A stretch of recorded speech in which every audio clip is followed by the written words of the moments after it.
ముందు షార్ట్ వీడియోలో విరాజ్ని అయితే స్కూల్లో వదిలేసి విన్నీని అయితే తీసుకుని వచ్చి మార్కెట్కి వెళ్తున్నామని చెప్పేసి అన్నాను కదండి. ఇప్పుడైతే మార్కెట్కి అయితే వెళ్తున్నాము. ఈ మార్కెట్ వచ్చేసి ఏంటంటే పాద్రాలో ఉంటుంది అనమాట. ఇక్కడ ఏంటంటే మనకి హోల్సేల్లో అయితే ఉంటాయి. అంటే మనకి బయట బళ్ళ మీద అమ్ముతారు కదండి, వాళ్ళు ఇక్కడ నుంచే పట్టుకుని వెళ్తారనమాట. మనం ఇక్కడికి వచ్చి తీసుకున్నాం అనుకోండి, మనకి తక్కువ కాస్ట్లో అయితే ఉంటాయి. ఇది పాద్రాలు అయితే ఉంటాయి.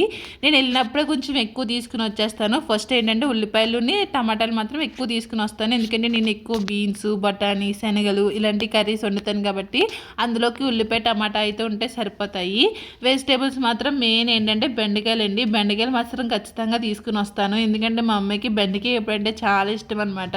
మా అబ్బాయికి అది ఇది ఏముండదండి, ఏది వండి పెడితే అది తింటాడు, కానీ మా అమ్మాయితో పెద్ద తలకాయ నొప్పి అయితే వచ్చేస్తుంది.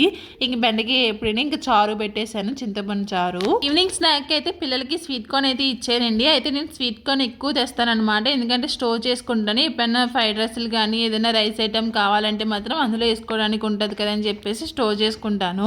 నేను ఎలా స్టోర్ చేసుకుంటానని చెప్తాను. ఫస్ట్ అయితే స్వీట్ కార్న్ ఉడికించిన తర్వాత అందులో ఉన్న వాటర్ అంతా తీసేసి అందులో కొంచెం ఆయిల్ అయితే మిక్స్ చేసుకోవాలి. ఆయిల్ ఎంత మిక్స్ చేసుకోవాలంటే మనం ఫ్రిడ్జ్లో స్టోర్ చేసుకున్నప్పుడు ఇలా ఐస్ కట్టేస్తుంది కదండి, ఐస్ కట్టినప్పుడు ఏంటంటే ఒకదానికి ఒకటి అంటుకోకుండా ఇలాగ దేనికి దానికి సెపరేట్గా ఐస్ అయితే కడుతుంది అనమాట. అప్పుడు మనకి ఈజీగా కర్రీలో వేసుకోవడానికి అయితే ఉంటుంది.